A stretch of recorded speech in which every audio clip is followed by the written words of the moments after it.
জাপিটি প্ৰদান কৰিব আমাৰ ভাওনা মন্দিৰৰ তিনিচুকীয়াৰ সম্পাদক গিৰীশ দত্তদেৱে। সকলোকে পুৰণি পুৰণিয়ে মুখৰিত কৰিবলৈ অনুৰোধ জনালোঁ। বাহিৰৰ দায়িত্ব হাত চাপৰি বহি আছে আপোনালোক।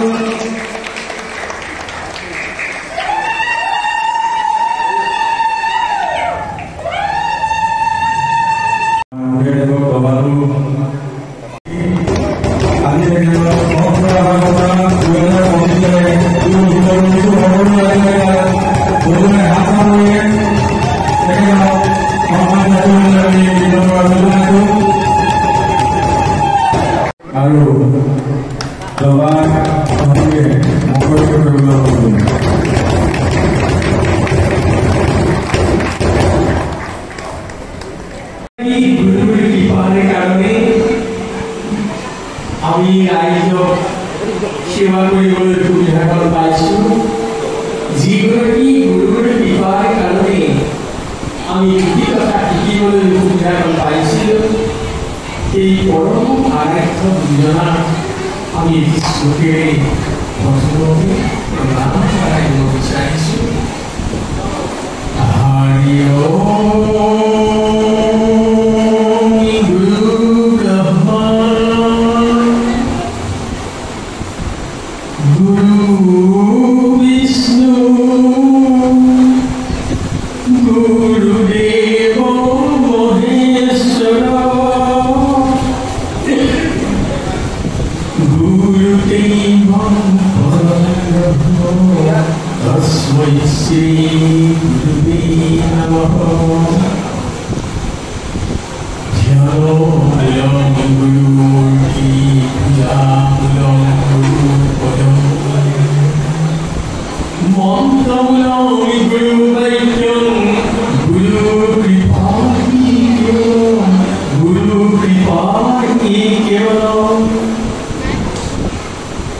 এই ঐতিহ্যমণ্ডিত সৰ্বানন্দ সিংহ নামঘৰ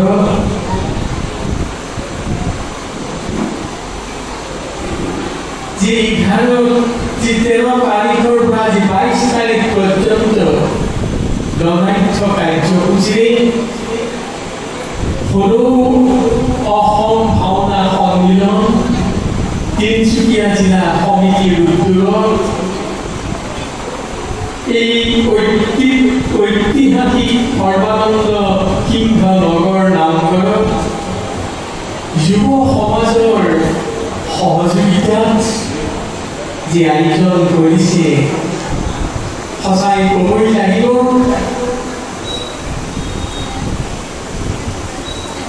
কণ কণ শিশুসকলক সত্ৰীয়া নৃত্য, অংকীয়া ভাওনা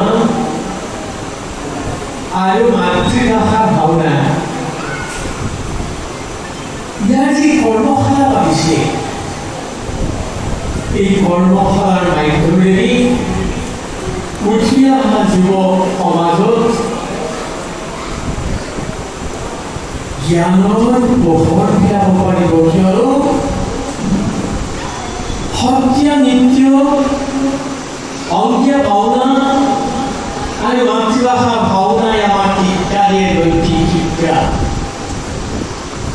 আমার শিক্ষা দিয়ে আধ্যাত্মিক শিক্ষা, আমার শিক্ষা দিয়ে সামাজিক শিক্ষা, আমার শিক্ষা দিয়ে সাংস্কৃতিক শিক্ষা আর আমার উদ্বুদ্ধ করে তোলে এই সত্ৰীয়া সংস্কৃতি অৰ্থাৎ মহাপুৰুষৰ সৃষ্ট এই তত্ত্বমূলক সংস্কৃতিবিলাকে আমাৰ সমাজখনক আধ্যাত্মিকভাৱে বহুতো পুষ্ট কৰি আহিছে।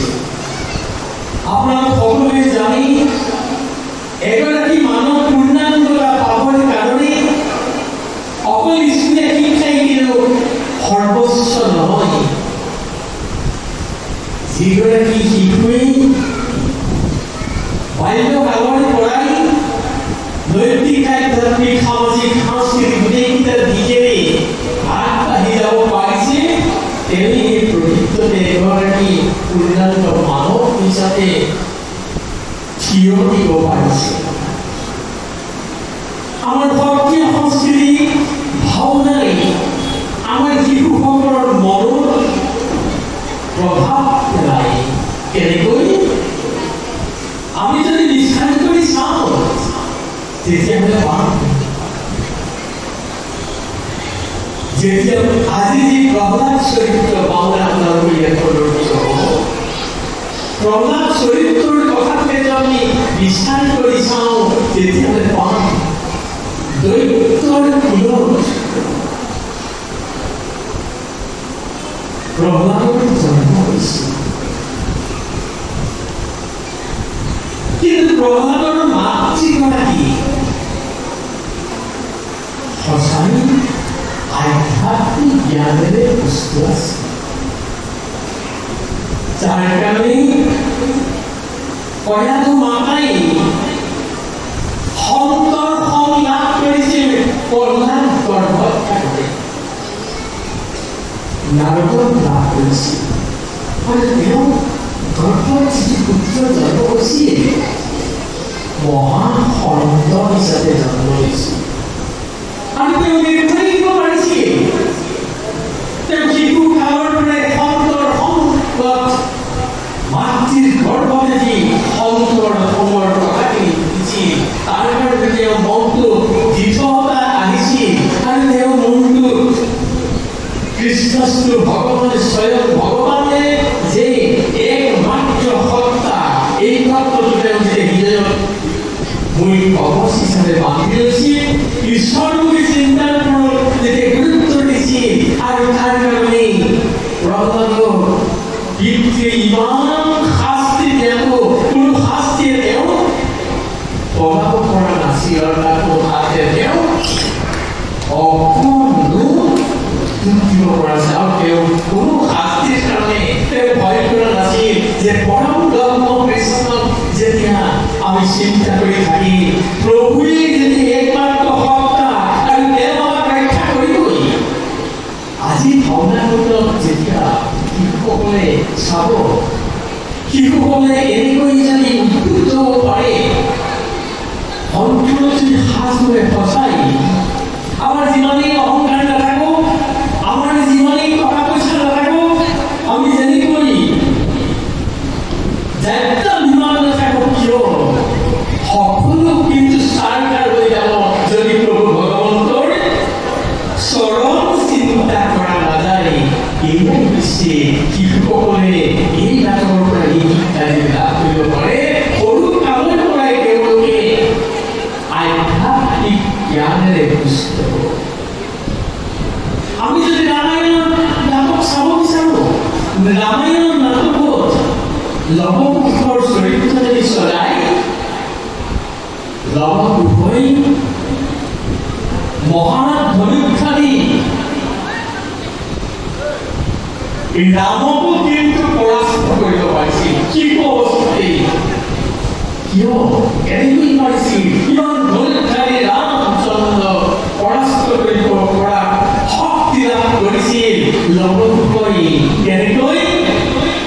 গুৰু বাল্মীকিৰ ওপৰত শ্ৰদ্ধা বিশ্বাস আস্থা থকাৰ কাৰণে গুৰু সেৱাৰ এয়াই হৈছে গুৰু সেৱাৰ মূল তাৎপৰ্য।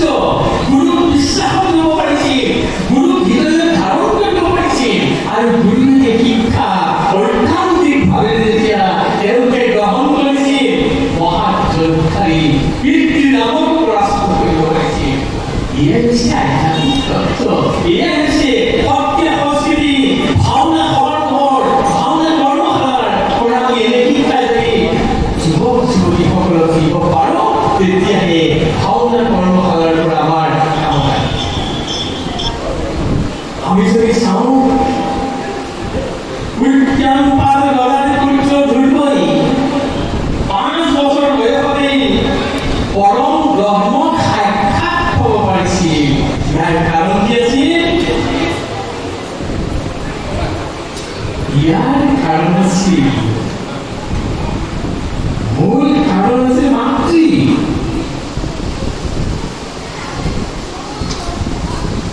মাতৃ গৰাকীৰ কাৰণেই প্ৰথমতে বিশ্বাসক কৰিব পাৰিছিল মাতৃৰ কৃপাৰ কাৰণে কিয়নো নীতি আছে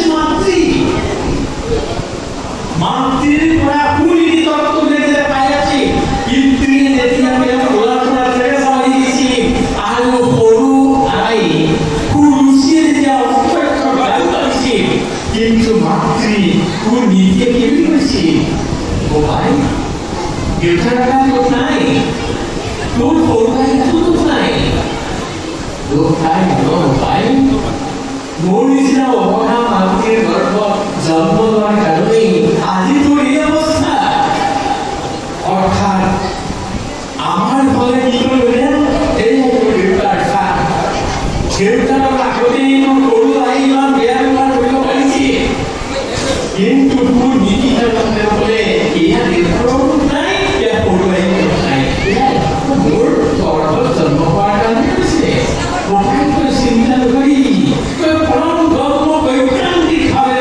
চিন্তা কৰিলে সকলো পৰম্পৰাৰ কিবাৰে তই লাভ কৰিব পাৰিবি আৰু মাতৃ দেৱ মাতৃ ধাৰণ কৰি মাতৃগুৰুৰ কৃপাকে লাভ কৰি মাতৃৰ আশীৰ্বাদ চিৰাত লৈ ব্ৰহ্মাৰে 5 বছৰ বয়সতে মহাসন্তক লাভ কৰিছিল ধৰ্মৰ মহাসন্ত আছিল কিন্তু নাৰদে যেতিয়া প্ৰভু ভগৱন্ত পৰম ব্ৰহ্ম বিচাৰি যাওঁতে নাৰদক পালে নাৰদৰ সৎসংগ লাভ কৰি ধৰিবই নাৰদৰ পৰা যি মন্ত্ৰ লাভ কৰিলে যি উপদেশ লাভ কৰিলে সেই উপদেশৰ কাৰণেই পৰম ব্ৰহ্ম 5 বছৰ বয়সতেই তেওঁ সাক্ষাৎ পাব পাৰিছিল আৰু সকলো সম্পদৰ পৰা কৰিব পাৰিছিল এয়া হৈছে আমাৰ সত্য সংস্কৃতি ভাওনাৰ পৰা আমি এনে শিক্ষা পাব পাৰো আজি সমাজত নৃত্য গীতৰ ওপৰত ইউনিভাৰ্চিটি বিলাকতো এটি পাঠ্যশালা প্ৰস্তুত কৰিছে যি পাঠ্যশালা পৰিবেশ কলা হিচাপে স্বীকৃতি দিছে আৰু আপোনালোকে জানি কি হ'ব আউনীআটী সত্ৰৰ যি বিশ্ববিদ্যালয় প্ৰতিষ্ঠা কৰা হৈছে পৰিবেশৰ কলাৰ ওপৰত অধিক গুৰুত্ব আৰোপ কৰা হৈছে যি আউনীআটী ইউনিভাৰ্চিটিৰ পৰিবেশৰ কলাৰ ওপৰত এই মাহৰ 26 আৰু 27 তাৰিখে ইউনিভাৰ্চিটিৰ আণ্ডাৰত গুৱাহাটী মহানগৰীত বিভিন্ন বৰ্ণাঢ্য কাৰ্যসূচীৰে কৰ্মশালা আৰম্ভ হ'ব চব শিক্ষা থাকিব ডাঙৰক কেনেকৈ শ্ৰদ্ধা কৰিব লাগে সৰুক কেনেকৈ মৰম কৰিব লাগে বৃদ্ধি মাতৃ কেনেকৈ ভক্তি কৰিব লাগে ইয়াৰ পৰাই আৰম্ভ হ'ব আমাৰ যাতে আধ্যাত্মিকতাৰ ওপৰত গুৰুত্ব আৰোপ কৰা হ'ব এয়াই হৈছে আউনীআটী সত্ৰৰ ইউনিভাৰ্চিটিৰ মূল লক্ষ্য আৰু উদ্দেশ্য আমি আশা কৰিছোঁ এই কৰ্মশালাৰ মাধ্যমেৰে মই যুৱক আগবাঢ়িব আধ্যাত্মিকভাৱে পুষ্ট হওক এগৰাকী দেশৰ নাগৰিক হিচাপে নিজৰ ভৰিত থিয় দি চলিব পাৰিব আৰু এই সাংস্কৃতিকৰ মাধ্যমেৰে তেওঁলোকে নিজেও অৰ্থবৃদ্ধি তেওঁলোকে লাভ কৰিব পাৰে আমি এই কামনা কৰি আৰু উদ্যোক্তাসকলক আমি ধন্যবাদ জ্ঞাপন কৰিছোঁ যে শিশুসকলক যে এই চিন্তা চেতনাৰে আপোনালোক আগবাঢ়ি আহিছে তাৰ কাৰণে আমি উদ্যোক্তাসকলক ধন্যবাদ দিছোঁ ইয়াৰ পিছত আমি ক'ব লাগিব আপোনালোকে যি আমাক আজি বঁটা ভাগি প্ৰদান কৰিছে এই বঁটা ভাগিৰ নাম হৈছে সত্য আভা বুলি কোৱাৰ লগে লগে আমি বিদ্যা শব্দ যদি বিশ্লেষণ কৰি চাওঁ তেতিয়াহ'লে প্ৰথমতে সত্য শব্দ বিশ্লেষণ কৰিলে মহাবাক্যমান সত্যদেৱ গৰাকীয়ে সত্ৰৰ ভাগ লাগিছে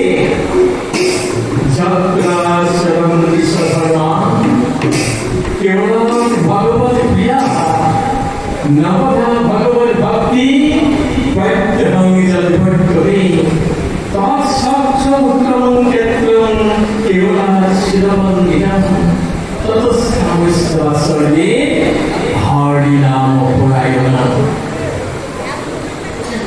যত ধর্ম আলাদা হয়, যত ভাগবত ধর্ম চর্চা হয়, যত নবপীঠ ভক্তির মাধ্যমে ঈশ্বর চিন্তা করা হয়, যত হরি কথা বিলার অর্থ লাইটা হয়, ইয়াতে ভক্তদের প্ৰভুৱে কৈছে এই হৈছে ভক্তৰ সংজ্ঞা। এই তত্ত্বটি আৰু সহজ সৰল ভাষা পদৰ চন্দ্ৰে মহাপুৰুষ শংকৰদেৱে আমাক জানিবলৈ দিছে। ভাগৱতত আপোনালোকে পাব সত্য সৃষ্টি কৰিছে। ক'ৰ পৰা মহাপুৰুষে সত্য শব্দটো আনিছে? মহাপুৰুষ শংকৰদেৱে তাক বুজি লৈছে। কি বুলি কৈছে? আঠাইশ সহস্ৰ ৰীতি বেদত প্ৰদান নৈমিষা অৰণ্য ক্ষেত্ৰ মহাপুণ্যস্থান মান্যবৰী দুৰ্গক পাবিলা পত্ৰৰ কথা সৌলভ প্ৰমুখ্যে ভাগৱতৰ কথা আমি তাৰ পৰা যদি বিচাৰ কৰি চাওঁ, নৈমিষা অৰণ্যতে সত্ৰ সৃষ্টি হৈছে। কিন্তু মহাপুৰুষগৰাকী আৰু এটা কথা কৈ গৈছে, সত্ৰ কেনেকুৱা হ'ব লাগিব? ইয়াৰ সাগৰীক ভাষাৰে কৈছে, বহু সন্ত মহন্ত ভক্ত গোসাঁইৰ কৰি ধৰ্ম বসন্ত কৰি থাকয় কৰি বিষয় বিভাগী হয় তাহাঁত বোলয় সত্ৰ জানিবা নিশ্চয় একান্ত বৈষ্ণৱ নিৰ্বাহ কৰয় জীৱক শৰণ দিয়ে তাকেই সত্ৰ কয়। এনে সত্ৰৰ আভা আমাক কাম কৰিছে। আমি কিমানৰ পাত্ৰ একেবাৰে নহয়। আপোনালোকে দেখাতে গম পাইছে, বয়সত নবীন, আসনতে নবীন, জ্ঞান বিজ্ঞানৰ এজন ছাত্ৰ, গোবিন্দৰ প্ৰিয় ছাত্ৰ। এনে সত্ৰবোৰ সত্ৰ আৰু আভা শব্দ অৰ্থ যে জ্যোতি, আভা শব্দ অৰ্থ যে পোহৰ, আভা শব্দ অৰ্থ যে সৌন্দৰ্য। ইমান তথ্য আছে। যদিও ৰাইজে আমাক মৰম কৰি এই কথা দিছে, আমি আচলতে অনুভৱ কৰিছো আচলতে এই বঁটাৰ যোগ্য হৈছে সত্ৰানুষ্ঠান। এই বঁটাৰ যোগ্য হৈছে সত্ৰৰ দৃশ্য ভৱিষ্যত শুভাকাংক্ষী ৰাইজৰ। আমি ৰাইজৰ আশীৰ্বাদ বুলি ভাবি এই আশীৰ্বাদ আমি শিৰত লৈ আমি বঁটাভাগি যদি গ্ৰহণ কৰিছো, বঁটাই আচলতে সন্মান নবঢ়াই, বঁটাই বঢ়াই কৰ্তব্য নিষ্ঠা। বঁটাই বঢ়াই দিয়ে আজিৰ পৰা আৰু দায়িত্ব কিন্তু আহি থাকিব। ৰাইজে আমাক ইমান দায়িত্ব দিছে।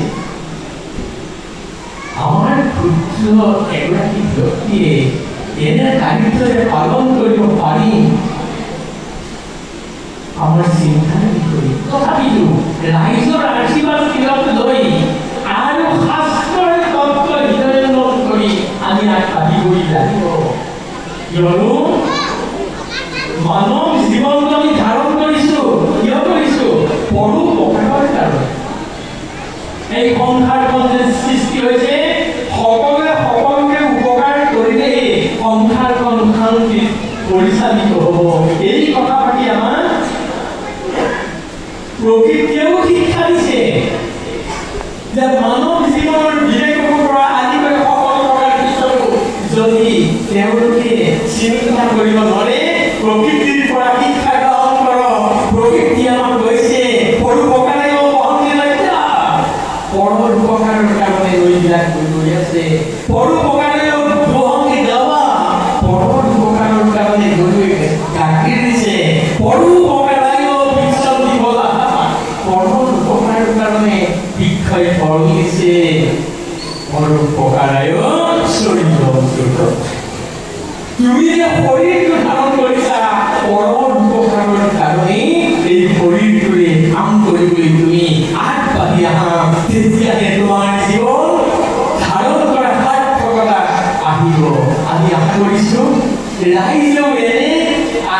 আমাক এই সন্মান দিছে আৰু ৰাইজে গম পাইছে আমাকে সকলোৱে যেতিয়া আমাৰ গোসাঁই বা বৈষ্ণৱসকল আহে কেঁচুৱা শিশু অৱস্থাতে পিতা মাতাৰ বুকুৰ উম ত্যাগ কৰি সকলো মমতা ত্যাগ কৰি সৎকা অনুষ্ঠানলৈ আহে ৰাইজৰ মৰম পায় সৎকা অনুষ্ঠানলৈ আহি নৱবৈষ্ণৱ ধৰ্মধান গ্ৰহণ কৰি ঐকান্তিকভাৱে ঈশ্বৰ চিন্তা সদায় ভক্তি বুলি চিন্তা কৰে আৰু পৰৰ উপকাৰৰ কাৰণে অতিথি দেৱ হ'ব এই শিক্ষা গ্ৰহণ কৰি এই তত্ত্ব হৃদয়ত গ্ৰহণ কৰি সত্ৰৰ সকলো লোকে এনে ভাবেই আগবাঢ়ি